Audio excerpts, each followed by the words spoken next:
बिस्मिल्लाहिर्रहमानिर्रहीम, अस्सलाम वालेकुम। आप देख रहे हैं program fact finding with Asad कर्ल। मैं उसामा जाहिद हूँ और स्टूडियो में हमारे साथ मौजूद हैं सीनियर तहकीकाती सहाफ़ी तजज़ियाकार असद कर्ल साहब। नाज़रीन, इत्तेहादी हुकूमत, पीपल्स पार्टी, मुस्लिम लीग नून, MQM और चंद एक और पार्टियों की शराकत से बनने वाली गवर्नमेंट जो है वो नज़दीक है। वफाकी हुकूमत के लिए तमाम तर तैयारियाँ मुकम्मल कर ली गई हैं और इजलास भी तलब कर लिया गया है। पाकिस्तान तहरीक इंसाफ के जो हमायत याफ्ता हैं सुन्नी इत्तेहाद कौंसिल के अरकान असम्बली, वो भी इस वाले से पहुँचेंगे, हलफ उठाएँगे और उनका कहना है कि भरपूर तरीके से हम अपोजिशन में बैठेंगे अगर तुम भरपूर मुकाबला करेंगे, और कोशिश ये है कि हम अपनी गवर्नमेंट बनाएंगे, हम सरप्राइज़ भी दे सकते हैं। उनके चेयरमैन, साबका चेयरमैन इमरान खान मुसलसल सरप्राइज़ की बात कर रहे हैं। कैसे सरप्राइज़ दे सकते हैं, क्या उनके पास अभी तक कोई ऐसा पता मौजूद है, इस पर भी बात करेंगे। और दूसरा, मरीम नवाज साहिबा अपनी सीट पर बैठने के बजाय अपोजिशन लीडर राना आफ्ताब के पास पहुंची, उनसे गुफ्तगू शनीद की, उनसे कहा मेरी ख्वाहिश थी कि आप शोर शराबा करते, इस ऐवान का हिस्सा बनते, मेरे पर तनकीद करते और मैं हलफ उठाती। मैं आपकी भी वज़ीर आज़म हूँ, मैं सिर्फ मुस्लिम लीग नून के MPs की वज़ीर आला नहीं हूँ। तो ये एक बड़ा पॉजिटिव जेस्चर जो है पाकिस्तान के पॉलिटिक्स में देखा गया। उनका खिताब जो है वो भी इस हवाले से पहले सुर्खियों का हिस्सा है और इस वक्त जो उन्होंने कदम उठाया बतौर वज़ीर आला, खुद चलकर अपोजिशन लीडर के पास गई हैं, ये आने वाले दिनों में किस तरह का जेस्चर साबित हो सकता है, तमाम सबसे बात करेंगे। कल साहब, सबसे पहले वफाकी हुकूमत पर थोड़ी सी बात कर लेते हैं। मनसूबाबंदी कर ली गई है, इस मनसूबाबंदी को तरीके इंसाफ के हमायत याफ्ता जो सुन्नी इत्तेहाद कौंसिल है वो सरप्राइज़ देने की ख्वाह है। कुछ ऐसा लगता है सरप्राइज़ आ सकेगा? बिस्मिल्लाहिर्रहमानिर्रहीम। पहली बात तो ये है कि जिस तरीके से आपने बताया कि 6 जो पार्टी की जो इत्तेहादी हुकूमत बनेगी, जिसमें MQM, पीपल्स पार्टी, नून लीग और दीगर 3 जमातें फ़िलहाल उनके साथ हैं, तो ये 6 जमातों का जो हुकूमती इत्तेहाद है, एक तो ये है कि जो सदर पाकिस्तान जो है उनकी जानब से 29 फरवरी का जो इजलास है वो नहीं बुलाया गया, लेकिन कौमी असम्बली सेक्रेटेरिएट की जानब से बाकायदा नोटिफिकेशन भी जारी कर दिया गया और कल सुबह 10 बजे 29 फरवरी को सुबह 10 बजे कौमी असम्बली का इजलास बुला लिया गया, जिसके अंदर जो है तमाम 9 मुंतखब जो अरकान कौमी असम्बली हैं वो अपने उहदों का हलफ लेंगे। उसके साथ ही 1 मार्च को स्पीकर और डिप्टी स्पीकर जो है उनके कागजात नामजदगी जमा होंगे और 2 मार्च को स्पीकर और डिप्टी स्पीकर का जो इंतखाब है वो खुफिया राय शुमारी के ज़रिए होगा। 3 मार्च को वज़ीर आज़म जो है उनके जो है कागजात नामजदगी, जो उम्मीदवार वज़ीर आज़म के होंगे उनके कागजात नामजदगी दाखिल किए जाएंगे और 4 मार्च को कौमी असम्बली जो है वो वज़ीर ईवान अपना जो है लीडर ऑफ द हाउस वो यानी वज़ीर आज़म जो है वो मुंतखब करेगी। उसी तरीके से जिस तरह पंजाब असम्बली के अंदर हुआ कि हाउस को क्योंकि स्पीकर और डिप्टी स्पीकर का जो इंतखाब होता है वो खुफिया राय शुमारी के ज़रिए होता है, जबकि प्राइम मिनिस्टर या चीफ मिनिस्टर का जो इंतखाब होता है वो या तो हाथ खड़े करके या हाउस को तकसीम करके। तो ये भी पंजाब की वज़ीर आला की तरह जो है हाउस को डिवाइड करके ये किया जाएगा। जहाँ तक मामला है, आज मुश्तरका पार्लिमानी पार्टी जो है उसका इजलास भी था, जिसके नवाज शरीफ साहब भी वहाँ खसूसी तौर पर उन्होंने शिरकत की और उसके अलावा शहबाज शरीफ, इसाक डार और दीगर जो सीनियर रहनुमा हैं नून लीग के, उनकी जानब से उनका इस्तकबाल किया गया। तो कई रोज़ पहले ही हम बता चुके थे कि स्पीकर जो है नून लीग की जानब से सरदार याद सादिक जो होंगे, तो आज बाकायदा उसका ऐलान कर दिया गया कि याद सादिक जो है वो स्पीकर के उम्मीदवार होंगे नून लीग की जानब से। तो वज़ीर आज़म के हवाले से तो पहले ही नून लीग का जो उम्मीदवार के शहबाज शरीफ का नाम पहले ही 14 फरवरी ही को बाकायदा अनाउंस। तो सरप्राइज की जो बात करती है तहरीक इंसाफ के हमायत याफ्ता, देखिए सरप्राइज तो नंबर्स गेम है। सरप्राइज तो 9 अप्रैल को भी उन्होंने देना था, लेकिन उनको खुद सरप्राइज मिल गया। मामला ये है कि ये बातों जो है या इस तरह के बयानात से सरप्राइज तो नहीं आएंगे, सरप्राइज आएंगे नंबर्स के साथ।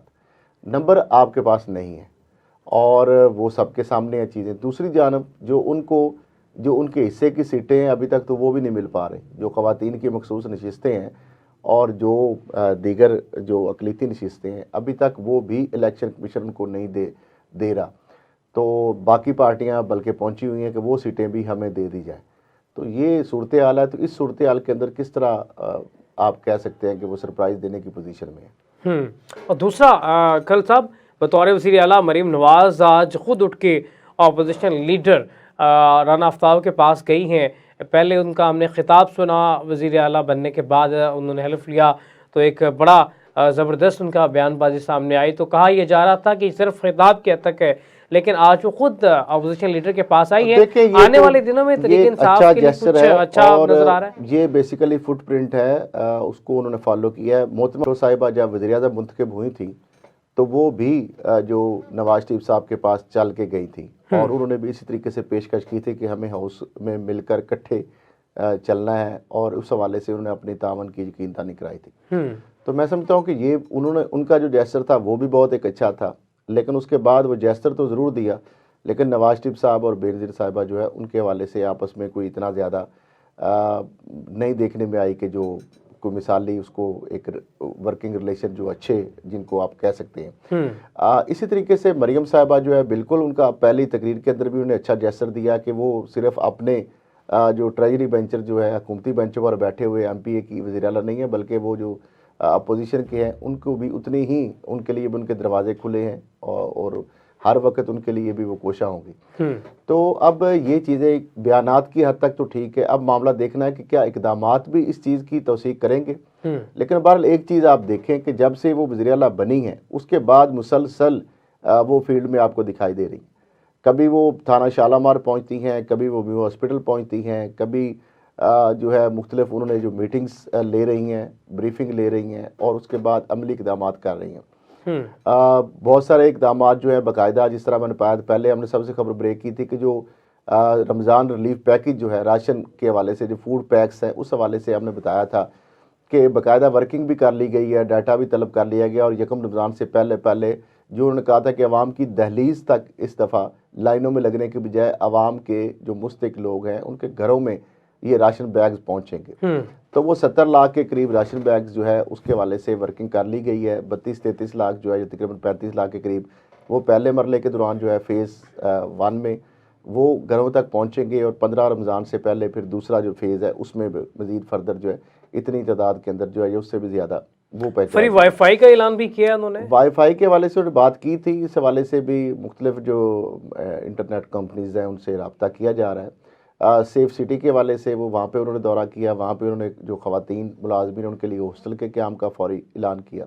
आज म्यू हॉस्पिटल गई तो वहाँ पे जब उन्होंने देखा कि ख़वातीन को परेशान, तो वहाँ पे रुकी और उन्होंने बताया कि हमारे वालिद की केयर नहीं प्रॉपर हो रही, तो उन्होंने कहा कि इनकी खुसूसी केयर की जाए। साथ ही उन्होंने हॉस्पिटल की एमरजेंसी के अंदर मुफ्त अद्वियात के हवाले से जो प्लान है उसके हवाले से, साथ उन्होंने कहा कि मोटरसाइकिलें अब जो हैं वो भी इलेक्ट्रिक बाइक्स जो हैं वो सिर्फ जो है वो ख़रीदी जाएंगी और बहुत सारी ऐसी चीज़ें हैं जो और भी जिस चीज़ों पे। अच्छा, ये बहुत अच्छा इलेक्ट्रिक बाइक्स के हवाले से, एक तो फ्यूल की जो पेट्रोल की बढ़ती कीमतें, इस हवाले से भी कोई मुस्बत असरात पैदा हो सकते हैं और अगर इलेक्ट्रिक का करते हैं तो खल साहब इस हवाले से फिर कोई ऐसे पेट्रोल पंप की तरह कोई ऐसे प्लेटफॉर्म बनाए जाएंगे जहां पे आप इलेक्ट्रिक बाइक को लंबे अरसे सफ़र के लिए इस्तेमाल करते हैं तो चार्ज कर सकें। देखिए, यकीनी तौर पर जब भी कुछ चीज़ आती है तो उसके लवाजमात जो साथ होते हैं, यकीनी तौर पर जब इतनी बड़ी तादाद में अगर बाइक्स आएंगी तो उनको चार्ज करने के लिए एक तो घर में भी इंतज़ाम यकीनी तौर पर होगा और दूसरा ये है कि आप अगर लंबे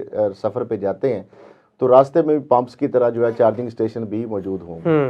तो जाहिर बात है जब डिमांड होगी तो उसके मुताबिक लोग जो है खुद ही इसके अंदर इन्वेस्ट करेंगे। तो और भी बहुत सारे इकदामात और ऐलानात। अच्छा, जिस तरह से बड़े मियाँ साहब ने एक बयान दिया, उन्होंने कहा कि नई हुकूमत आने से सियासी और मुआशी इस्तेहकाम आएगा, ये सिर्फ एक हम कह सकते हैं उम्मीद हो सकती है या वाकईतन आप समझते हैं कि नई हुकूमत आने से ऐलान है? और दूसरी तरफ जो है PTI की जानब से खत लिख दिए गए IMF को और उस खत के अंदर भी यही कहा गया है कि मुआशी और सियासी इस्तेहकाम और उसके जो उसको मद्देनज़र रखते हुए बेल आउट पैकेज जो है वो दिया जाए। तो एक तो ये चीज़ है। दूसरा, एक खुशाइंद बात भी उसको कह सकते हैं या इसको दूसरे एंगल से भी देखा जा सकता है, क्योंकि इस पर अब खुशी बनाने वाली बात तो नहीं है। बहरहाल एक मुल्क जिस बहरान से, क्राइसिस से गुजर रहा है, एक तो रुपए के मुकाबले में डॉलर सस्ता हुआ है, 1100 रुपया सोने में कमी हुई है, स्टॉक एक्सचेंज बेहतर हुई है। दूसरा, चाइना के से जो हमने एक डिपॉजिट के लिए लोन लिया था $2 बिलियन, तो $2 बिलियन जो है वो 7.1% सड़ा सूद पर वो लिया गया और उस पर हम अब तक 26% जो है वो सूद दे चुके हैं, सूद की मद में अदायगी कर चुके हैं। 23 मार्च को वो ड्यू था और हुकूमत पाकिस्तान की रिक्वेस्ट पर, निगरान गवर्नमेंट की रिक्वेस्ट पर, अभी तो हुकूमत चूँकि उसने आना है, तो चाइना ने उसको 1 साल के लिए मज़ीद रोल ओवर कर दिया, यानी 7.1% के ही शरह सूद पर। तो 26% पहले उस पर सूद हम दे चुके हैं। तो अभी भी आप अंदाज़ा लगा लें कि फिर मज़ीद कितना उस पर। तो कल साहब, अगर आप जिस तरह से मरीम नवाज साहिबा ने कहा कि इलेक्ट्रिक बाइक्स लेके आया जाएगा, जो है बाकी दूसरे फ्यूल के साथ चलने वाली बाइक, आईपीपीस को भी इन्होंने नवाजा, तो कैसे फेस करेंगे? उनके ये रास्ते बंद नहीं हो जाएंगे? देखिए, आईपीपीस जो है, जिस तरीके से बिजली के जो नर्ख हैं, जिस तरीके से उसके अंदर मुसलसल इजाफा हो रहा है, और उस इजाफे के बायस आप अंदाज़ा लगा लें कि जो आम बंदा है, अब उसके लिए बिजली का बिल देना जो है वो मुश्किल नहीं बल्कि नामुमकिन होता जा रहा है। इस तरीके से गैस के बिल जो हैं वो मुसलसल आप देखें कि गुज़श्ता अगर 1-2 साल में देखें तो उनकी इतनी ज़्यादा कीमतें हो चुकी हैं कि अब लोगों ने गैस की बजाय सिलेंडर जो है, मेरा ख्याल शायद वो उससे सस्ते पड़ रहे हैं जितनी ज़्यादा गैस की जो है कीमत कर दी गई है। तो अब मामला ये है कि एक तरफ तो बाइक, इलेक्ट्रिक बाइक की कीमतें जो है रैशनलाइज होनी चाहिए। बाइक्स की पहले भी कीमतें बहुत ज़्यादा हैं, 2-3 लाख पे बाइक पहुंची हुई है। तो एक तो ये है कि उनकी कीमतें मुनासिब होनी चाहिए। दूसरा ये है कि ये ना हो कि जब बाइक्स हम ले रहे हैं या दे रहे हैं लोगों को, तो जिस तरह बिजली के यूनिट के रेट के अंदर इजाफा हो रहा है, मेरा नहीं ख्याल कि वो अगर इस तरीके से जारी रहा तो फिर तो वो बाइक्स जो है, इलेक्ट्रिक बाइक भी लगता ये है कि वो पेट्रोल की तरह जो है इतनी ज़्यादा महंगी हो गई कि शायद अफोर्ड करना मुश्किल हो जाए। तो ये चीज़ें भी साथ आपको देखनी होंगी कि अगर इलेक्ट्रिक बाइक्स होंगी तो क्या उनकी जो चार्ज करना है या उसके ऊपर कितने एक्सपेंडिचर आएंगे, उसके अंदर जो बिलों के अंदर कितना मज़ीद इजाफा होगा। तो ये सारी चीज़ें भी आपको मद्देनजर रखनी तो सब होंगी। ये और इसका फिर ये इम्प्लीमेंट आपको कब होता नजर आ रहा है? इंपोर्ट करेंगे तो उस पर बहुत ज़्यादा हमारा डॉलर खर्च होगा, मज़ीद रुपया डिवैल्यू होगा, डॉलर की कदर में मज़ीद इजाफा होगा। तो बेहतर ये है कि ये कोई इतनी बड़ी कोई टेक्नोलॉजी नहीं है या इतने बड़ा कोई इजादात नहीं है कि पाकिस्तान के अंदर इसको नहीं बनाया जा सकता। इलेक्ट्रिक बाइक्स जो हैं ऑलरेडी भी कुछ पाकिस्तान के अंदर मुख्तलिफ लोग जो है वो बना रहे हैं, कुछ छोटे लेवल पे बना रहे हैं। तो मैं समझता हूँ कि पाकिस्तान के अंदर इंडस्ट्री जो है इसको ज़्यादा से ज़्यादा किया जाए, बजाय ये कि बाहर से इंपोर्ट की जाए, क्योंकि बाहर से अगर इंपोर्ट आप करेंगे तो उस पर फिर बहुत ज़्यादा आप जो है आपकी करेंसी डिवैल्यू होती जाएगी और आपका इंपोर्ट बिल बढ़ता जाएगा और डॉलर की कीमतों में कदर में इजाफा होता जाएगा। तो मैं समझता हूँ कि इसके लिए जो स्ट्रेटजी होनी चाहिए कि पाकिस्तान के अंदर ज़्यादा से ज़्यादा जो लोग ऑलरेडी इस फील्ड में हैं वो भी और नए लोग भी जो हैं उनको भी इनवाइट किया जाए और बजाय बाहर से इंपोर्ट करने के पाकिस्तान के अंदर इसके कारखाने लगने चाहिए। ये भी एक बड़ा ज़बरदस्त हो जाएगा। कल साहब, जिस तरह से हम बात कर रहे हैं बाहर से इंपोर्ट होता है, तो अगर एक और बड़ा मसला है यहाँ पे, हमारे यहाँ अब इंडिया ने दरियाए रावी के अंदर पानी की तरसील जो वो रोक दी है, पाकिस्तान के पास डैम भी नहीं है, तो बिजली की बड़ी पहले ही हमारे पास मुश्किलात का सामना है, आगे से गर्मियाँ आ रही हैं तो ये मज़ीद मुश्किलात बढ़नी जाएंगी। देखिए, पाकिस्तान में जितनी हमारी गर्मियों में मैक्सिमम 25-30 हज़ार मेगावाट जो है हमारी जो है डिमांड है, और सर्दियों में 10 से 15 हज़ार या 20 हज़ार मेगावाट से भी कम है। तो 60 हज़ार मेगावाट आराम से हम अपने पानी से बिजली पैदा कर सकते हैं। लेकिन बदकिस्मती यही है कि वही आईपी माफिया जो है, आईपीपी वाला माफिया, वो और उन महकमों का गठजोड़ जो उनसे किकबैक कमीशन लेते हैं वो नई हाइडल को लगने देते, क्योंकि सबसे सस्ती बिजली जो है वो हाइडल है, और हाइडल पे जारी बात है बिजली अगर बनाएंगे तो उसमें किकबैक कमीशन कम से कम बल्कि ना होने के बराबर होती है। तो इसलिए मैं समझता हूँ कि अब हमें हाइडल पे जाना चाहिए, और हमारा दुनिया का बेस्ट ऑफ द बेस्ट जो है नहरी निज़ाम है। हमारी दुनिया के अंदर जितने दरिया पाकिस्तान के अंदर से गुजरते हैं और जितना बारिशों के अंदर हम पानी ज़ाया करते हैं और जितने हमारे ऑलरेडी भी डैम्स मौजूद हैं, और कालाबाग डैम जो हर सूरत में पाकिस्तान की तरक्की और खुशहाली का ज़ामन है और अल्लाह ताला की तरफ से कुदरत का एक बेहतरीन तोहफा बना बनाया डैम है, तो उसके ऊपर थोड़ी सी हमें इब्दा करने की बात है। तो पाकिस्तान जो है सस्ती बिजली, और अगर सस्ती बिजली होगी तो ना सिर्फ आपकी एक्सपोर्ट के अंदर इजाफा होगा, आप दुनिया के अंदर आपकी जो चीज़ें होंगी कंपिटेटिव प्राइसेस के से भी कम आपकी प्राइसेस हो जाएंगी, तो बहुत ज़्यादा आपको ऑर्डर्स मिलेंगे, आपका एक्सपोर्ट बिल बहुत ज़्यादा बढ़ जाएगा, आपका इंपोर्ट बिल कम हो जाएगा। तो ये चीज़ें आप इस चीज़ को लॉन्ग टर्म पॉलिसीज़ जो है उस पर अब देखें, आपने कोयले के कारखाने लगाए, आपने एटमी बिजली घर बनाए, आप जो है आईपीपीज के ज़रिए जो है कर रहे हैं, आप गैस के ज़रिए जो है बिजली पैदा कर रहे हैं, लेकिन जब तक आप पानी से बिजली पैदा नहीं करेंगे उस वक्त तक बिजली सस्ती नहीं होगी। उस वक्त तक आपकी बिजली का सबसे export जो है, सस्ता जरिया पन बिजली का है। पान बिजली का, तो बाल अगर आपकी देखिए आपकी एक्सपोर्ट बहुत कम हो रही है। जिस तरीके से आपने गैस के बिलों में इजाफा किया है, फैसलाबाद में टेक्सटाइल इंडस्ट्री जिस तरीके से डूब रही है, और जिस तरीके से वो बिल्कुल पहले एक दफ़ा आपने देखा कि वही टेक्सटाइल इंडस्ट्री थी कि किस तरह यानी वो बाकायदा दोबारा चली वो लूम्स, बहुत सारे लोगों का शॉर्टेज हो गई, रोज़गार जो है इतने ज़्यादा यानी वहाँ पे मौके हो गए कि मैन पावर मिलना कम हो गई थी, और ऑर्डर इतने ज़्यादा थे कि हमने बांग्लादेश को भी क्रॉस कर दिया और बाकी हमसाया मुल्क के बराबर पहुंचने के करीब हो गए। तो लेकिन उसके बाद क्या हुआ कि हम जो है वो सारी चीज़ें अब ख़राब कर दी। तो कर साहब, जिस तरह से शहबाज हुकूमत में साहिवाल का प्रोजेक्ट लगाया गया, ये तो बहुत महंगा पड़ जाता है इस तरह के प्रोजेक्ट। देखिए आप जो थर के अंदर आपका कोयला मौजूद है, और वहाँ पे जब डॉक्टर समर मुबारक ने जब ये कहा कि हम बिजली कोयले से पैदा कर सकते हैं, तो उन्होंने जब फंड मांगे तो उस वक्त एहसन इकबाल साहब वज़ीर मनसूबाबंदी थे, नहीं मनसूबाबंदी थे, और वो जनाब उनकी जानब से जो ही वो ख़त मसूल होता है, उसके बाद जो उनके बजट या फंड थे वो भी रोक लिए गए। और अब वहाँ पे अगर आप देखें कोयला बाहर से आप इंपोर्ट करते हैं, फिर उसकी ट्रांसपोर्टेशन होती है और कॉस्ट बहुत ज़्यादा पड़ जाती है, फिर उसके अंदर साथ साथ आलूदगी जो है वो भी उसके अंदर जो है उसके अंदर भी फ़िज़ाई आलूदगी के अंदर इजाफा होता है। तो मसला ये है कि बजाय इनके ऊपर हमें भारी भरकम कर्ज़ों पे लेकर और इतना ज़्यादा जो है हम महंगी बिजली तैयार कर रहे हैं, जो कि दुनिया के अंदर ना अब तो इसको ख़त्म किया जा रहा है कोयले के से बिजली पैदा करने का मामला, तो क्यों नहीं हम इस हकीकत को आप और मैं जानते हैं, तो जो मनसूबा साज हैं वो क्या इससे वाकिफ़ नहीं है? देखिए अब मुझे समझ नहीं आती कि क्या वजह है। मैंने तो कई ऐसे चीज़ें हैं मैंने देखी हैं जो कि बाहर की कंपनीज़ हैं, वो कोई बगैर 1 रुपया लिए बगैर पाकिस्तान के, वो कहते हैं कि हम पाकिस्तान को फ्री यानी पन बिजली के मनसूबे लगा के देते हैं, और उसके बाद आहिस्ता आहिस्ता हम रकम जो है जिस तरह BOT प्रोजेक्ट्स होते हैं या पब्लिक प्राइवेट पार्टनरशिप होती है कि हम आहिस्ता से पैसे जो है किस्तों के अंदर जो है हुकूमत पाकिस्तान से लेंगे, लेकिन फ़िलहाल जो है हम खुद से भी इन्वेस्ट करने के लिए तैयार हैं। लेकिन मैं कई ऐसे प्रोजेक्ट्स हैं जहाँ पे उन्होंने मुझे भी अप्रोच किया कि आप हमें जो है यानी कम तरीन सस्ता तरीन टैरिफ ले दें, तो नेपरा जो है इस बात पर नेपरा जो है वो उसने इनकार कर दिया कि सस्ता या कम टैरिफ जो है आपको नहीं दिया जा सकता। यानी नेपरा उल्टा उनको प्रेशराइज कर रहा था कि आप इससे ज़्यादा रेट जो है वो डिमांड करें, क्योंकि इतने ज़्यादा रेट कम जो है आप करेंगे तो ये हमारे लिए, क्योंकि ज़ाहिर बात है उन्होंने किकबैक्स और कमीशन लेके ज़्यादा रेट दिए हुए थे, तो जो ट्रांसपेरेंसी उनके लिए तो गले पड़ रही थी, तो वो आज तक मनसूबे नहीं लग सके। यानी एक एक जो नहर है उसकी एक एक 2-2 किलोमीटर के बाद जो वक्फे से जो उनकी फॉल्स ऑलरेडी कुदरती बनी हुई है पहले से, वहाँ से 4-4 मेगावाट जो है बिजली पैदा हो सकती है।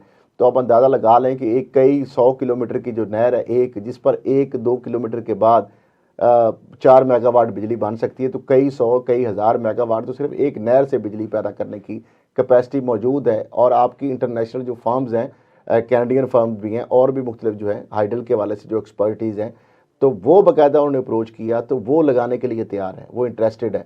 कल साहब, हमारे प्रोग्राम में भी एक शख्स आए थे जो इस तरह का प्रोजेक्ट लगाना चाहते थे, लेकिन मकामी इंतजामिया इसमें रुकावट हाल कर रही थी। आपको इस तरीके से हमारे आप देखें चश्मे हैं, जो हमारी नदी नाले हैं हमारे मुख्तलिफ जो है, अब हमारा हमसाया मुल्क देखें कितने उसने डैम बना लिए, और हम जो है वहाँ पे खड़े हैं। हम IPPs जो है उनकी तरफ जाते हैं, कभी हम कोयले की तरफ जाते हैं, कभी हम विंड की तरफ जाते हैं, कभी हम सोलर की तरफ जाते हैं, लेकिन अल्लाह ताला ने जो हमें वसाइल दिए हुए हैं, जो हमारे पास अवेलेबल है, पानी वाफर मिकदार में हमारे पास दुनिया का बेस्ट ऑफ द बेस्ट जो है नहरी निज़ाम है, और हमारे पास दरिया हैं, बहुत ज़्यादा दरिया हैं हमारे, उनसे हम निकाल सकते हैं, बिजली पैदा कर सकते हैं। अब तो देखें अब वेस्टेज जो है उससे कितने लोग जो है एनर्जी बना रहे हैं, और वेस्ट से उसके अलावा बहुत सारी ऐसी चीज़ें हैं जिनको यूटिलाइज़ किया जा सकता है। लेकिन बदकिस्मती ये है कि अब देखें दुनिया का एक ज़रूरी मुल्क है, और आज हम गंदम अगर इंपोर्ट करते हैं या चीनी इवन की हम इंपोर्ट करते हैं, बाज़ दफ़ा पहले एक्सपोर्ट करते हैं फिर इंपोर्ट कर लेते हैं, तो ये सूरत हाल है। आप देखें हमारा जो टमाटर या प्याज और जो अदरक और लहसुन तक जो है हम इंपोर्ट करते हैं। एक हमारा 70% जो है जिसकी आबादी का दारोमदार जो है खेती बाड़ी पर है। लेकिन एक बड़ा अलमिया ये भी है कि हमारा माल्टा, हमारा जो चावल है उस पर इंडिया का लेबल होता है और पाकिस्तान का वो पैदावार है, लेकिन गैर मुल्की देखिए तो हमारी सतह पर नाइल ही फरोख्त हो है रहा ना, सिर्फ ये 2 चीजें ना कि इसके अलावा और बहुत सारी चीजें। हिमालय आप नमक देख लें, किसने रजिस्टर्ड कराया हुआ है? बिल्कुल, हमारा जो बासमती पिग चावल साल्ट है। किसने रजिस्टर्ड कराया हुआ है? हमारा जो दुनिया का बेहतरीन जो माल्टा, आप जिस तरह आपने बताया, हमारा दुनिया का बेहतरीन आम है, लेकिन हम मार्केट ही नहीं कर पा रहे उसको। हाँ, हमें जो है हमारे पास स्टोरेज कैपेसिटी नहीं है। हमारा दुनिया के अंदर जो तो डेयरी क्या वजह है, के हवाले एतमाद से, हम बहाल नहीं कर सके इंटरनेशनल सतह पे अपना? देखिए एतमाद नहीं, उसके लिए इंटरनेशनल स्टैंडर्ड को मीट करना पड़ता है। उसके लिए हुकूमत जो है उसको भी चाहिए कि वो भी इस हवाले से इनकरेज करे, बाकायदा हमारे स्टोरेज होने चाहिए। हमारा दुनिया का जो मीट के हवाले से हम अच्छे खासे एक्सपोर्टर हैं। उसके बाद हम डेयरीज के हवाले से हमारे पास बड़ी मार्जिन है। गोश्त के हवाले से आप देख लें, डेयरीज के हवाले से देख लें, फ्रूट्स के हवाले से आप देख लें, ड्राई फ्रूट्स के हवाले से देख लें, सब्जियां, और हमारा जो और बहुत सारी ऐसी चीज़ें हैं जो कि हम दुनिया के अंदर एक्सपोर्ट कर सकते हैं, लेकिन हमारे पास वो फैसिलिटीज़ नहीं है, वो स्टैंडर्ड नहीं है। और फिर जिस तरीके से हम मिलावट करते हैं, चीज़ों के अंदर कंप्रोमाइज़ करते हैं, स्टैंडर्ड के ऊपर कंप्रोमाइज़ करते हैं। हमारी गारमेंट्स दुनिया के अंदर जो है सस्ते तरीन और आला क्वालिटी की जो है दुनिया के अंदर जो है मानी जाती है।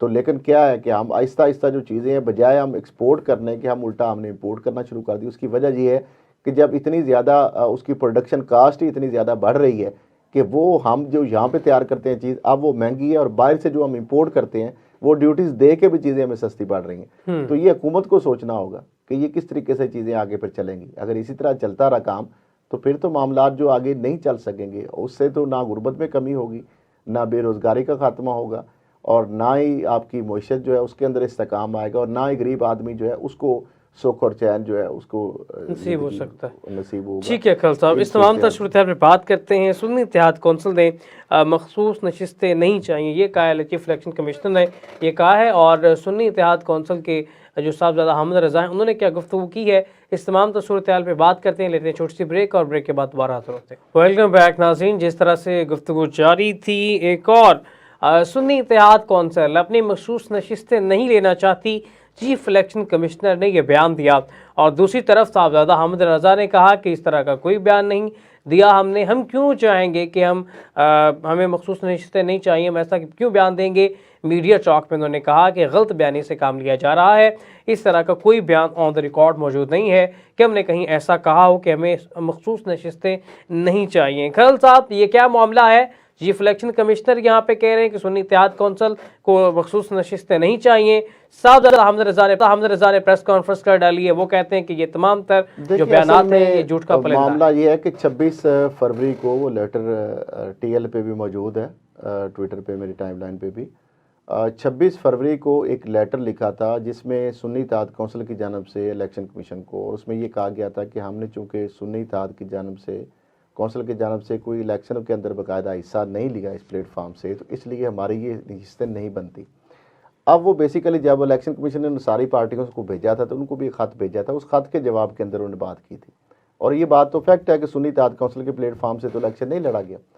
तो अब उस खत को जवाब बनाकर चीफ इलेक्शन कमिश्नर या इलेक्शन कमीशन ऑफ पाकिस्तान या दूसरी जो पार्टियों के लोग हैं जो कि सीटें ये भी हड़प करने के चक्कर में वहाँ पहुँचे हुए हैं, वो ये कहते हैं, जो कि उन्होंने खुद कह दिया है तो लादा, इसलिए अब वो उनको क्यों मजबूर किया जा रहा है, क्योंकि वो तो खुद कह रहे हैं कि हमें सीटें नहीं चाहिए, जबकि वो बेसिकली उस पर्सपेक्टिव के अंदर उन्होंने बात की थी। अब चूंकि मामला ये है कि ये जो सीटें हैं ये पीटीआई जो है उसने ली हैं, ये पीटीआई की अमानत सीटें हैं। उन्होंने एक पार्टी से अपना सिर्फ ये है कि उनका जो कि पार्टी को सिंबल नहीं मिला, या उस वजह से उनको ये था कि सीटें हमारी कहीं चली ना जाएँ, क्योंकि एज ए पार्टी के तो बजाय इंडिपेंडेंट उनको कंसिडर किया जा रहा था। तो उन्होंने सारा लिया कि इस प्लेटफार्म के जरिए जो रेशो बनेगी उनकी शरह, उस हिसाब से उनको सीटें मिल जाएंगी। तो मामला ये है कि बनता तो हक उनका ही है, लेकिन बहरहाल अब दूसरी बात आप देखें कि इसके अंदर और जो नून लीग वाले ये नैरेटिव बयान कर रहे हैं कि एक तरफ पंजाब के अंदर या कौमी असम्बली के अंदर तो, या पंजाब असम्बली में तो ये इन्होंने मौक़िफ़ अपनाया पीटीआई या सुन्नी इत्तेहाद कौंसिल ने कि नोटिफिकेशन ख़वातीन की मखसूस नशिस्तों के और अक़लियती नशिस्तों के बगैर हाउस मुकम्मल नहीं है, तो लिहाजा स्पीकर, डिप्टी स्पीकर या वज़ीर आला का इंतखाब नहीं हो सकता जब तक सीटें अनाउंस ना हो जाए, लाट ना हो जाए। तो वो कहता है जब खैबर पख्तूनख्वा के अंदर भी तो उनको सीटें नहीं मिली ना मखसूस और ख़वातीन की मखसूस नशिस्तें और अक़लियती, तो वहाँ पे फिर क्यों इजलास बुलाकर स्पीकर हलफ ले रहे हैं, और स्पीकर, डिप्टी स्पीकर या तो खल से बड़ा अहम पॉइंट है। तो यानी एक ही वक्त के अंदर दो इनके अपने ही तजाद के अंदर, जो क्या ये खुला तजाद नहीं है। तो मामला ये है कि अब ये चीज़ें जो हैं बहुत सारी ऐसी कम्प्लिकेशंस हैं, मुश्काफियाँ हैं। अब यहाँ तक कि बैरिस्टर अली जफ़र ने आज कह दिया कि अगर हमें सीटें नहीं मिलती या सुन्नी इत्तेहाद कौंसिल को नहीं देती तो किसी और को भी ना दें। तो मेरा ख्याल है ये इंतहाई कमज़ोर मौक़िफ़ है। इसका मतलब ये है कि वो सरेंडर करने के लिए तैयार हैं अपनी सीटें, क्योंकि एक तरफ उनको तो चाहिए कि जनाब जिनको जितनी उनकी रेशो के मुताबिक मिल गई हैं, अब हमारे जो लोग हैं उसकी सीटें उनको कैसे जा सकती हैं, अड़ना चाहिए सिर्फ। तो बहरहाल अभी वो कहते हैं कि अगर इलेक्शन कमीशन जो है हमारे हक में, वो तो नज़र नहीं आ रहा कि उनके हक में फैसला होता हुआ, तो वो कहते हैं कि हम आला अदालतों में लेके इस मामले को जाएंगे। अच्छा खल साहब, जहाँ पे ये एक गर्मा गर्मी है, दूसरी जानिब ऑडियो लीक्स का सिलसिला भी जारी है, इस हवाले से भी कोई इन्फॉर्मेशन आपके पास? जी बिल्कुल। एक तो जो हुकूमती इत्तेहादी हैं अभी उनके साथ जो बदइत्मादी और बदगुमानी जो है वो जो है सामने आ रही है। एक मुस्तफ़ा कमाल की ऑडियो लीक सामने आई, उन्होंने भी उसकी तस्दीक किया, जी बिल्कुल ये मेरी ऑडियो ही है। और दूसरा गवर्नर जो सिंध है कामरान टिसोरी, उनकी भी ऑडियो लीक्स आई हैं। तो अगर ये है तो ये भी नाज़रीन को सुनाएं ताकि इस पर भी फिर आगे जाके बात की जाए कि ये एक्चुअली इसके पीछे कहानी क्या है।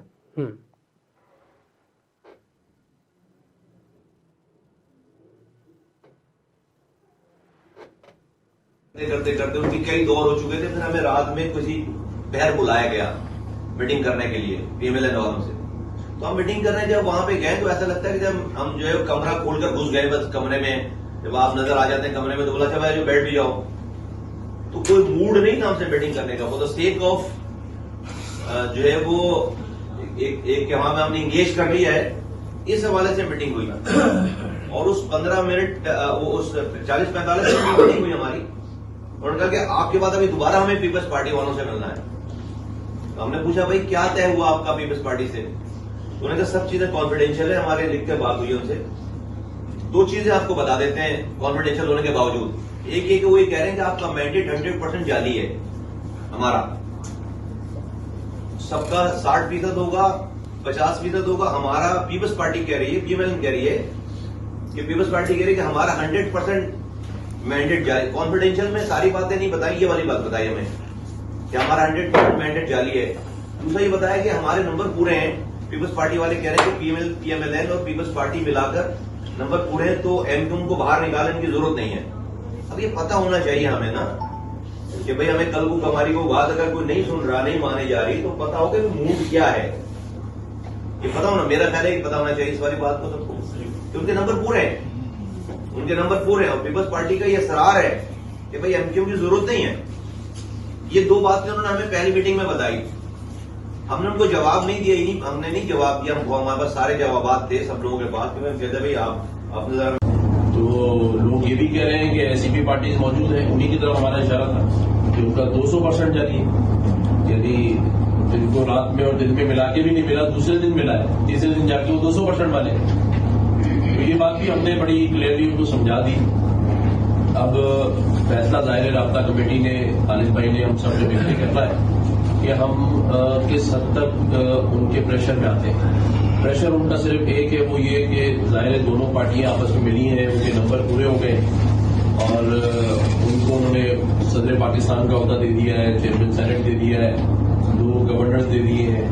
लेकिन उसके बावजूद पीटीआई उनको ये पीपल्स पार्टी उनको ये प्रेशर कर रही है कि जो सिंध की गवर्नरशिप है वो एमक्यूएम को ना हो, और अगर वो भी तो वो नाम हो जो वो में डाल रहे हैं। और एक नाम उन्होंने खालिद भाई को दिया भी है, खालिद भाई चाहे तो बता दें। लेकिन मेरा ये मानना है कि चाहे गवर्नरशिप हो, उसका फैसला एमक्यूएम पाकिस्तान में, उसकी राब्ता कमेटी है, उनके डिक्टेशन पे नाम नहीं होगा। इसी तरह से मुस्तफा भाई ने कहा कि अगर हम आज भी इतना बड़ा रिस्क ले रहे हैं कि हम जाके उस हुकूमत का हिस्सा बनने जा रहे हैं जिसको पूरे सालों साल गालियां ही पड़ रही, और उसका सिलसिला शुरू भी हो चुका है जो हनीफ अब्बासी साहब के साथ और ख्वाजा साहब के साथ। लेकिन अगर हम साथ दें भी, और वो गुनाह बेलज़्ज़त वाली बात है कि कुछ मिले भी नहीं, वजारतों में भी साइंस एंड टेक्नोलॉजी मिले, गवर्नरशिप भी वो अपनी करवा ले और हम हुकूमत का हिस्सा भी हो, वोट भी दें, तो फिर हमारा। वेलकम बैक नाज़रीन। सुना जिस तरह से ऑडियो लीक्स का सिलसिला जारी है, हुकूमत अभी बनी नहीं है, लेकिन अभी से जो तजाज़ात हैं वो सामने आ रहे हैं, आपस में तफरीक सामने आ रही है। खल साहब, ये क्या मामला है? ऑडियो लीक्स का सिलसिला मुसलसल जारी है। MQM के ये शुबात आगे जाके कोई बड़ा विषय क्रिएट कर सकते हैं? देखिए, अब तो अंदर से भी गवाहियाँ आनी शुरू हो गई हैं और वो खुद से ही बता रहे हैं कि मैंडेट हमारा जाली है या असली है। और दूसरा, बदएतमादी और एतमाद का फुकदान और बदगुमानी एक दूसरे के बारे में जो है वो भी खुलकर सामने आ रही हैं। और सबसे बड़ी अहम बात ये है कि मुस्तफ़ा कमाल ने इन ऑडियो जो है उनकी बाकायदा तस्दीक की है और कामरान टसूरी ने भी इन ऑडियो लीक्स जो है उनकी तरदीद नहीं की, उन्होंने भी इसकी तस्दीक की है। तो अब यानी वो किस तरह उनको एतमाद नहीं है अपने ही इत्तेहादी पार्टियों के ऊपर, और दूसरा जो है अपने मैंडेट जो है उसके बारे में वो खुद ही सवालात उठा रहे हैं, एक दूसरे के मैंडेट जो है जो उनको मिला हुआ है। तो मैं समझता हूँ कि ये जो आगे जाकर ये एक गैर फितरी जो इत्तेहाद है कब तक ये चलेगा, और ये अवामी मैंडेट से महरूम जिस तरीके से इनको सीटें तो मिल गई हैं, लेकिन ये अवाम की जो हमायत से महरूम अगर लोग ये इस तरीके से वो समझते हैं कि वो वैसे कल साहब MQM का अगर मासी देखा जाए तो ब्लैकमेल करते हैं, कहीं ना कहीं अपनी इत्तेहादी हुकूमत को दबाने की कोशिश करते हैं। कहीं ऑडियोज उसका तो नहीं रास्ता वार लेकिन करने अब वो खुद ही बता रहे हैं, क्योंकि वो कहते हैं कि पीपल्स पार्टी और नून लीग के पास नंबर पूरे हैं, तो लिहाजा हमारी उनको अहमियत नहीं है। अब पहले ये होता था कि उनकी अहमियत बन जाती थी कि जितने भी उनके वोट अगर कम भी होते थे उनके वोटों के ऊपर हुकूमत खड़ी होती थी। तो अब वो ब्लैकमेलिंग जो है वो कर नहीं सकते, क्योंकि उनके पास वो नंबर उतना नहीं है, या हुकूमत जो है वो एक स्टेबल होगी, उसको MQM के बगैर भी पीपल्स पार्टी और नून लीग जो है उनको ये सपोर्ट के बगैर भी वो बहुत सारे मामला चलाने के काबिल हैं। तो इसलिए अब MQM जो है वो ब्लैकमेलिंग की पोजीशन में तो नहीं है, लेकिन जो अंदर उनके जो अपने तहफ़्ज़ात हैं या खदशात हैं या शकूक व शुबात हैं वो इन ऑडियो लीक्स के ज़रिए बाहर सामने आ रहे हैं। तो लगता है कि ये शकूक व शुबात जो है ये आगे जाके कोई सरप्राइज़ देने की पोजीशन में, कहीं ना कहीं MQM को तरीके इंसाफ़ी कबूल नहीं कर रही, अब वो उनके भी नंबर गेम पूरा है, तो लगता नहीं MQM यहाँ पे आके फंस गई है? देखिए, इतनी सीटें उनको जो मिल गई हैं, मेरा ख्याल है 17 कौमी असम्बली की सीटें शायद वो एक्सपेक्ट भी नहीं कर रहे होंगे, और लेकिन उसके बावजूद जिस तरह पहले वो 7 सीटों के साथ ब्लैकमेल करते रहे, अभी उनको 17 सीटें भी मिली हैं, लेकिन उस पोजीशन में वो नहीं है। दूसरी जानब अगर बात की जाए तो 2 सूबों के अंदर जो है वो तो हुकूमत तकरीबन बन चुकी हैं। अब कैबिनेट जो है वो अनाउंस होनी है। सिंध के अंदर वज़ीर आला बन चुके हैं, स्पीकर, डिप्टी स्पीकर, और कैबिनेट उनकी अनाउंस होनी है। इसी तरीके से जो पंजाब में हुकूमत यानी वज़ीर आला बन चुकी हैं, और स्पीकर, डिप्टी स्पीकर का भी इंतखाब हो गया, और कैबिनेट जो है वो एक आध दिन के अंदर जो है वो भी अनाउंस हो जाएगी। इसके साथ साथ अगर बात की जाए खैबर पख्तूनख्वा के आज 9 मुंतखब जो अरकान सूबाई असम्बली उनका हलफ हो गया है, उसके बाद स्पीकर, डिप्टी स्पीकर का, उसके बाद वज़ीर आला का इंतखाब होगा। इस तरह बलूचिस्तान जो है वहाँ पे भी 9 मुंतखब अरकान असम्बली जो है उनका हलफ हो गया, और कल उनका स्पीकर जो 8 फरवरी को हमने बड़े बड़े बुर्ज उल्टे देखे, जिसमें नॉमिनेटर जो राना सनाउल्लाह साहब थे, तो राना साहब के हवाले से खबरें आ रही हैं। राना सनाउल्लाह साहब के हवाले से ये खबर है कि लाहौर या शेखुपुरा से ज़िमनी इंतखाबात में उनको जो है सूबाई जो है शायद सीट से भी लड़ाया जा सकता है, और कौमी असम्बली से भी। तो उनको फिर मशीर दाखिला बनाए जाने का इम्कान है। उससे पहले भी मशीर दाखिला तो बगैर मुंतखब हुए भी वो बन सकते हैं। अब ये देखना है कि क्या वो सूबे में उनको बनाया जाएगा या वफाक के अंदर बनाया जाएगा। तो दोनों ऑप्शन पर गौर किया जा रहा है। दोनों ऑप्शन पर गौर। इसके अलावा ख्वाजा साद रफ़ीक जो है दीगर रहनुमा है, वो भी कोई इलेक्शन कंटेस्ट करने की पोजीशन में? देखिए, ख्वाजा साद रफ़ीक के हवाले से भी तो बिल्कुल ये तयशुदा बात है कि अगर शहबाज शरीफ साहब कसूर वाली सीट छोड़ते हैं तो लाहौर वाली शायद वो कौमी की सीट ना छोड़ें, तो वहाँ से किसी को एडजस्ट किया जाएगा। और इस तरीके से लाहौर में जो मरियम साहबा है NA 119 की, वो छोड़ेंगी अगर, तो वहाँ पे भी किसी न किसी को एडजस्ट करना है आपकी कौमी असम्बली का। और इस तरह शहबाज शरीफ साहब जो सूबाई की छोड़ेंगे, या हमजा शहबाज जो है वो सूबाई की सीट छोड़ेंगे, तो उसके ऊपर भी किसी न किसी को जो है वो इलेक्शन एडजस्ट किया जाएगा। तो उस हवाले से हिकमत अमली आलमोस्ट तैयार हो चुकी है, बस आइंदा 1-2 दिन के अंदर बाकायदा उसकी अनाउंसमेंट भी कर दी जाएगी। और ज़िमनी इंतखाबात जो है जो ही वो इलेक्शन कमीशन इसका शेड्यूल भी जारी कर देगा, और ये भी आइंदा चंद दिनों के अंदर इन सीटों पर ज़िमनी इंतखाबात भी होंगे। ठीक है, इंटरनेशनल सतह पर थोड़ी बात कर लें। अमेरिका ने पाकिस्तान के हवाले से बयान दिया, उन्होंने कहा कि पाकिस्तान समेत दुनिया भर में इज़हार राय और सहाफ़ती आज़ादी देखना चाहते हैं। अमेरिका ने कहा कि जो साबिक वज़ीर आज़म इमरान खान के इल्ज़ामात हैं उनको मैं सिर्फ एक जुमले में रद्द करता हूँ कि इसका हकीकत से कोई ताल्लुक़ नहीं है। क्या कहेंगे? देखिए मामला ये है कि जो अभी आपको पता है सहाफ़ियों की गिरफ्तारियां अमल में आ रही हैं और उस हवाले से ह्यूमन राइट्स कमीशन की जानब से मुख्तलिफ जो इंटरनेशनल तंजीमें हैं सहाफ़ती इंसानी हकूक़ की तंजीमें उनकी जानब से भी क्रिटिसिज्म आ रहा है सामने। और अब अमरीकी महकमा खारजा के तर्जमान जो है उनकी जानब से भी ये बयान आया है कि पाकिस्तान समेत दुनिया भर में आज़ादी ज़ाहिर राय और सहाफ़त की जो आज़ादियाँ या उस पर जो पाबंदियाँ हैं उस हवाले से या इंतकामी कार्रवाइयाँ उस पर बाकायदा नज़र रखी जा रही है। उन सारी चीज़ों को बड़ा करीब से हम देख रहे हैं। तो ये चीज़ तो ज़ाहिर बात है, जो भी इस तरह की चीज़ें होंगी इंटरनेशनली इस चीज़ का इम्पैक्ट तो आता है। लेकिन दूसरी जानब आप एक और भी ख़बरें इस तरह की जो आ रही हैं वो और ज़्यादा तशवीशनाक है आलम इस्लाम के लिए, ख़ास तौर पर अक़वाम मुसलमान आलम के लिए, कि फ़लस्तीन के ऊपर एक तरफ तो जो है जुल्म बर्बरियत के पहाड़ तोड़े जा रहे हैं और दूसरी तरफ ये ख़बरें अमरीकी सदर जो है उनकी जानब से ये दावा करना जो सामने आया है कि सऊदी अरब जो है इजराइल को तस्लीम करने के लिए तैयार है। तो अब मैं तो इस खबर पर अभी मुझे यकीन नहीं आ रहा, लेकिन क्या वजह है कि अमरीकी सदर का ये बयान आना और उसके बाद सऊदी हुकूमत की जानब से अभी तक उसकी तरदीद ना करना बहुत सारे सवालों को भी जन्म दे रहा है और मुसलमान जो हैं उनके जख्मों पर भी नमक छिड़का जा रहा है। ये तो इस हालात तमाम मुस्लिम ममालिक का एक मरकज़ है सऊदी अरब। लेकिन अगर सऊदी अरब इस पोजीशन में जहाँ पे गज़ा पे हमला हो रहा है, वहाँ पे लाशें बिछाई जा रही हैं, तो लेकिन इस ये चाल भी में तो हो एक्सेप्ट सकती है करना, ना, ये अमरीकी सदर की जानब से ये बयान आना एक चाल भी तो हो सकती है ताकि अक़वाम आलम के मुसलमान जो हैं उनको सऊदी अरब के खिलाफ जो है उभारा जाए। कल अगर चाल इसलिए होती हमें तो अब सोच तक समझ कर, तरदीद आ जानी चाहिए थी सऊदी यही अरब मैं की। कह रहा हूँ कि सऊदी अरब को इस हवाले से बाकायदा क्लैरिफिकेशन या वजाहत देनी चाहिए ताकि जो दुनिया भर के जो मुसलमान हैं उनके अंदर जो अगर कुछ बात अमरीकी सदर के बयान के बाद पैदा हो रहे हैं या वो जन्म ले सकते हैं तो ताकि फौरी तौर पर उस चीज़ को जो है काउंटर किया जाए।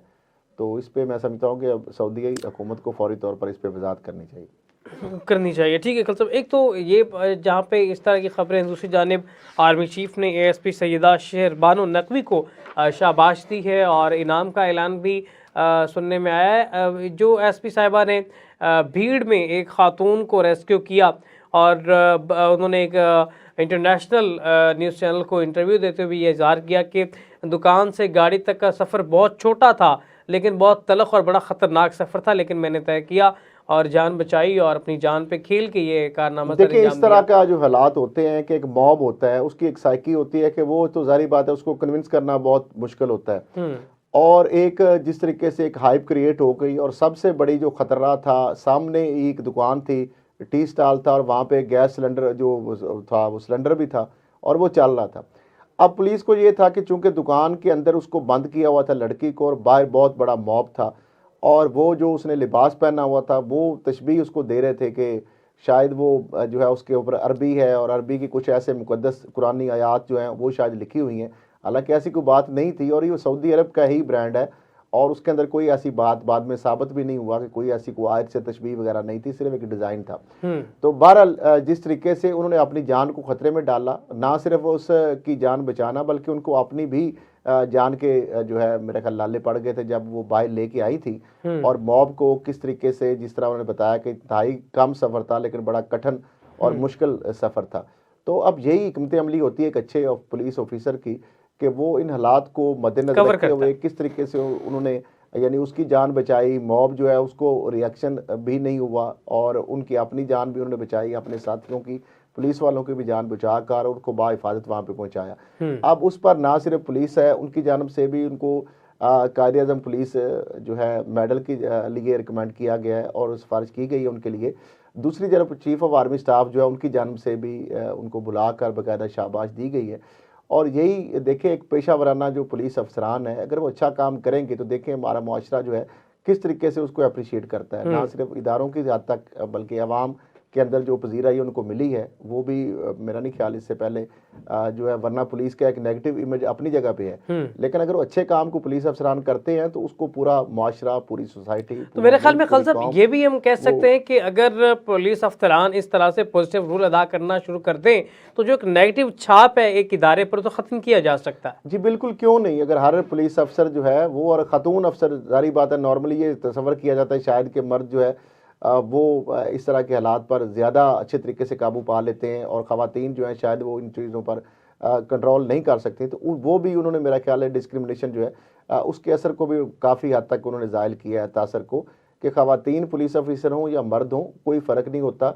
अगर वो प्रॉपर ट्रेनिंग और पेशा वराना जज्बे के साथ और प्रोफेशनलिज्म के साथ अगर वो अपना सर्व करती हैं, ख़तून हो या मर्द हो, तो उसमें कोई फ़र्क नहीं है, वो भी उसी तरीके से आज ये परफॉर्म कर पंजाब का सकती बड़ा हैं। ज़बरदस्त रोल था इस तमाम सूरत हाल में, खल साहब। जी बिल्कुल, उन्होंने तो जो पुलिस के हवाले से जो रिफॉर्म्स हैं, जिस तरीके से आप देखिए, अब थाने में जाए तो आपको जो वहाँ पे इस्तकबालिया जिस तरह के उन्होंने बनाए हैं, खिदमत मरकज़ हैं, बहुत सारे उन्होंने रिफॉर्म्स किए हैं पुलिस के शोहदा के लिए, फैमिलीज़ के लिए, और उनके जो मुख्तलिफ जो स्पेशल बच्चे हैं उनके लिए तालीमी इदारे, उनके लिए उनकी तो प्रमोशंस के जो कई सालों से ज़ेर इल्तवा मसाइल थे, उनको जो शोहदा फंड था, वेलफेयर के हवाले से उनके जो प्रोजेक्ट्स थे, और सिपाही जो जिनको कभी प्रमोशन नहीं मिली थी उनके हवाले से भी स्पेशली उनके लिए बाकायदा बैजेस जो है वो बनाए गए, उनको भी प्रमोशन दी गई, और जितने भी सारे मामले थे पेंडिंग, वो सारे उन्होंने जिस तरीके से कम अरसे के अंदर, और यही वजह है कि पुलिस जो है उन्होंने कहा कि पुलिस को हम हर वो आसाइश और उनकी फैसिलिटीज़ और उनके वसाइल तो दिए हैं। तो अब मरीम नवाज साहिबा वज़ीर आला है, वो भी यही उनका भी कहना है कि पुलिस कल्चर जो है और इसके अंदर रिश्वत और ये जो ज़्यादतियाँ हैं अवाम के साथ, ये ख़त्म होनी चाहिए। आईजी साहब भी यही कहते हैं। तो पुलिस, मेरा ख्याल है पुलिस को भी समझना चाहिए इस चीज़ का, उसको भी पे बैक करना चाहिए कि जिस तरीके से उनको फैसिलिटेट किया गया है, तो अब वो भी अवाम की खिदमत करके और अपने इमेज को बेहतर बनाएं। वरना फिर ज़ाहिर बात है, फिर क्रिटिसिज्म भी आएगा कि आप इतने अरब फंड भी लिए, आपको आसाइशें भी, सहूलतें भी सारी मिली, लेकिन उसके बावजूद अगर वही रवायती टिपिकल थाना कल्चर और वही रिश्वत और वही सिफारिश और वही नेपोटिज्म और वही इंतकामी कार्रवाइयों का सिलसिला या ज़्यादतियों का सिलसिला अगर जारी रहा, तो फिर सवाल बहुत सारे उठेंगे। जी बिल्कुल, जिस तरह से खल साहब ने फरमाया कि सवालात उठेंगे अगर इदारे पॉजिटिव ना शुरू करते हैं, जिस तरह से एसपी शेर बानो ने एक पॉजिटिव रूल अदा किया, तो आवाम की जानिब से तारीफ़ भी की गई है, उस काम को सराहा भी गया, और एक इदारे पर जिस तरह से नेगेटिव छाप थी उसको भी ख़त्म करने का ये सिलसिला जो है ये इस तरह से जारी रह सकेगा। जो भी अफसरान है अगर नेक नीयत से आवाम की खिदमत में जुट जाएँ, जो पुलिस का असल काम है आवाम का जानो माल का तहफ़्फ़ुज़ और उनकी बका के लिए काम करना, दिन रात काम करना, अगर उसको पॉजिटिव वे से किया जाए तो आवाम यकीनी तौर पे इस काम को सराहेगी। यकीनी तौर पे हमें भी इस तमाम तर सूरत हाल पर दाद देनी चाहिए, इदारों को दाद देनी चाहिए। जहाँ पर हमारी इमाम नेगेटिव एक उन पर तनकीद कर रही होती है, तो अच्छे काम को सराहना भी आपका हक बनता है, तो अच्छे काम की तारीफ़ आपको करनी चाहिए। इससे अफसरान का मोराल बुलंद होता है, वो अपने काम के अंदर फिर मज़ीद प्रोफेशनल अंदाज से काम करते हैं। नाज़रीन, प्रोग्राम का ख़त्म हो जाता है यहाँ पे। अपने मेज़बान उसामा ज़ाहिद असद कल को दें इजाज़त। अल्लाह निगहबान।